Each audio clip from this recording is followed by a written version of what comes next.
சிறப்பாக பணியாற்றிய ஆசிரியர் மற்றும் முதல்வர்களுக்கு விருது. அமைச்சர் வழங்கிய விருதில் ஹிந்தி மொழி.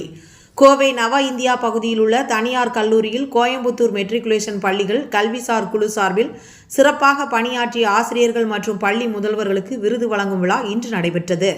இந்நிகழ்ச்சியில் பள்ளி கல்வித்துறை அமைச்சர் அன்பில் மகேஷ் பொய்யாமொழி முதன்மை விருந்தினராக கலந்து கொண்டு விருதுகளை வழங்கினார்.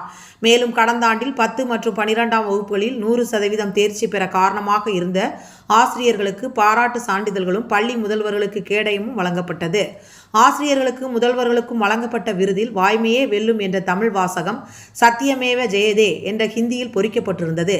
ஹிந்தி தெரியாது போடா என கூறும் திமுக அரசின் அமைச்சர்கள் கலந்து கொண்ட விழாவில் விருதில் ஹிந்தி எழுது பொறிக்கப்பட்டு இருந்தது சலசலப்பை ஏற்படுத்தியது. பிரைவேட் ஸ்கூலுடைய டிஓ திருமதி புனிதா அந்தோனி அம்மாள் மேடம் அவர்களே, இங்கே எனக்கு முன்பு உரையாற்றி அமர்ந்திருக்கின்ற பெற்றோர் ஆசிரியர் கழகத்தினுடைய துணைத் தலைவர் முன்னாள் சட்டமன்ற உறுப்பினர் கருமை சகோதரர் முத்துக்குமார், நமக்கான இந்த இடத்தை வழங்கியிருக்கின்ற Hindustan College of Arts and Science, Mr. Anthony Pingvi of St. Michael's Ms. Pankaj Ji of Sri Nehru Vidyalaya Education Higher Secondary School to receive the honors. Next I would like SPJM Education Higher Secondary School to receive the honors.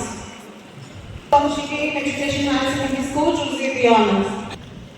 Next in line we have Mr. Venkatachandran, Principal of Vignesh. In line we have Ms. Venkatesh Secondary School to receive the honors. Principal of Sri Malayan Education Higher. பின்னாடி வாங்க.